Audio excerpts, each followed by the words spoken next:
Alperen Sengun has been absolutely going off in Turkey's EuroBasket preparation games, and it's not going unnoticed. Even Kevin Durant, his new teammate in Houston, reacted to Sengun's slick moves on social media.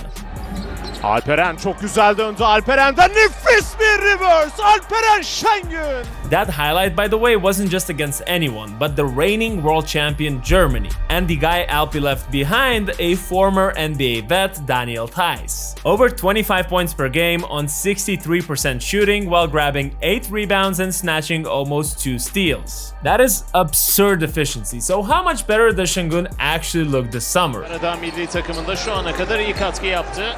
Pot altında Alperen Sengun aynı şekilde cevap. The first thing that stood out watching Turkey was how much Sengun was featured on the low post. Sure, he gets touches there with the Rockets, but Turkey's head coach Ergin Ataman has basically made it the foundation of the Turkish offense. During these friendlies, around 34% of his possessions came from post-ups. Compare that to Houston, where it was closer to 22%. That's a huge bump, and the crazy thing is, his efficiency went up too. He averaged 0.93 points per possession on post-ups in these games compared to about 0.79 in the NBA last season. And I know it's a small sample size, but the tendencies on how he'll be used in the upcoming EuroBasket are quite clear. Also, keep in mind that the FIBA rules are supposed to make the post play harder. There's no defensive 3-second rule, which means defenders can camp the paint, send help, and double much more aggressively. But Sengun managed to thrive anyways. He went right at guys like Vucevic, Valanciunas, or Theis and looked comfortable doing it. It says a lot about how polished his footwork and strength are at this stage and how much more he has grown since his EuroBasket debut in 2022. Just a reminder, 3 years ago he was a rookie on the Rockets who averaged under 10 points a game, essentially before he broke out in the NBA. And already his input for that Turkish team in 2022 was immense, as he was the leader of that team, averaging 16.5 points, 8.2 rebounds, and 2.2 assists. Now he's coming into this tournament as an NBA All-Star who led the second-seeded Rockets and now is ready to lead this Turkish team to the EuroBasket medals. Having set the scene, let's actually look at some clips of how Turkey is setting him up. Against Germany, he got a post-up on Daniel Theis with empty corner spacing. Both corners were cleared, one player cut into the paint to overload the help side, and suddenly Sengun had a true one-on-one with Theis. Really simple, but deadly. We saw the same structure against Lithuania. Sengun established a deep position while Osmani cut into the dunker spot, pulling a defender with him.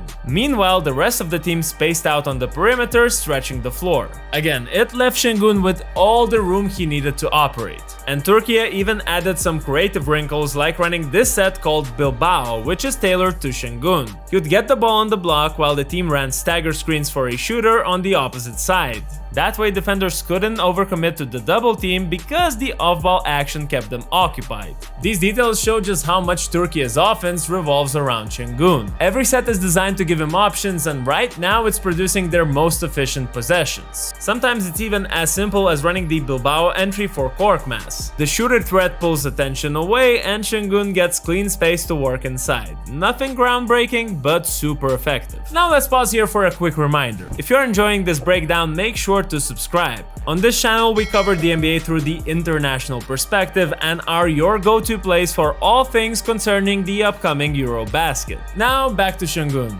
Another wrinkle that Turkey used quite a lot was the inverted pick and roll. Instead of Sengun setting the screen, Shane Larkin screens for him while Sengun handles the ball. You don't see this often in Houston. Only about 3% of his plays in the NBA come this way. But for Turkey, it's been more frequent, around 5%, and it's been working well. This particular action with Larkin stood out because it caught the defense by surprise, creating a clear lane for Sengun. And honestly, in this play you can see how much his body has improved. In particular, his vertical and strength look way better compared to when he entered the league. And then there's the transition game. Against Montenegro, Sengun grabbed the ball, pushed in transition, and threw down a dunk. Burada eli boş dönüyor Kanada. Alperen yine kendi gitti. Alperen Sengun. This is where he actually separates a bit from the Jokic comparisons. Jokic doesn't need flashy transition dunks to dominate, but Sengun bringing that kind of athleticism to his game? Well, that just adds another layer. Alperen yine çok güzel döndü. Alperen Sengun.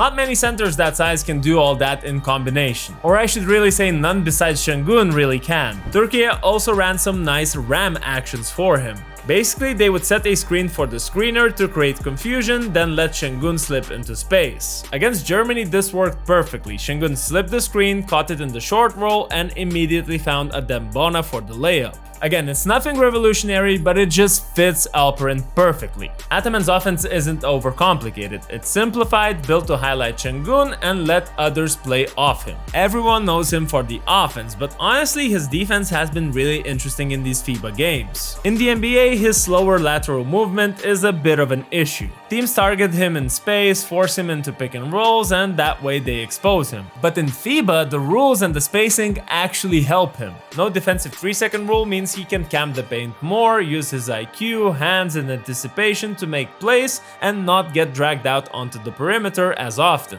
Against Germany, he had some great sequences. In one, he rotated perfectly to cut off a roller right as the pass arrived. On the very next play, he used a peel switch to rotate onto the nearest man, then recovered again as the ball swung. His timing and intelligence really shows in those moments. Turkey has also been smart in pick and roll defense. Most of the time they keep him in drop coverage just like Houston, but when Germany tried to stretch him with shooters like Franz Wagner, Turkey adjusted. They switched Sengun onto Wagner, but instead of leaving him isolated, they shifted into a quick 2-3 zone around him. That way his mismatch was hidden within the team defense. Wagner did hit this shot, but the concept worked. It's a clever use of FIBA rules to mask Sengun's weaknesses. So, overall, what can we make of all of this? I believe it shows that when Sengun's usage gets a bump, he becomes an even deadlier weapon. His post-game is thriving, his passing looks even sharper, and he's flashing athletic plays we don't always see in Houston. Defensively, FIBA rules allow him to play smarter, hide the weaknesses, and maximize his strengths. Now, I don't think anyone should overreact to 3 friendly games in the preparation for EuroBasket per se. Again, it's a small sample size, we'll see how he actually performs in the EuroBasket, and the 82-game NBA grind is a different beast. But what these games show is that Sengun has another gear when his team is actually running everything through him. And I guess that should get Rockets fans excited, because with KD and their young core in the mix, the Rockets' upcoming season seems really promising. If I'm being honest, I won't be surprised if in the next few years he'll be in the same conversations as the other European superstars like Luka, Giannis, or Jokic. But what do you think? Could this be the year Sengun carries Turkey to EuroBasket medals? Also, how do you see his pairing with KD? Can they build on last year's experience and actually contend next year? Drop your thoughts in the comments below, hit the like button if you enjoyed this video, and as always, subscribe for more NBA takes through an overseas lens.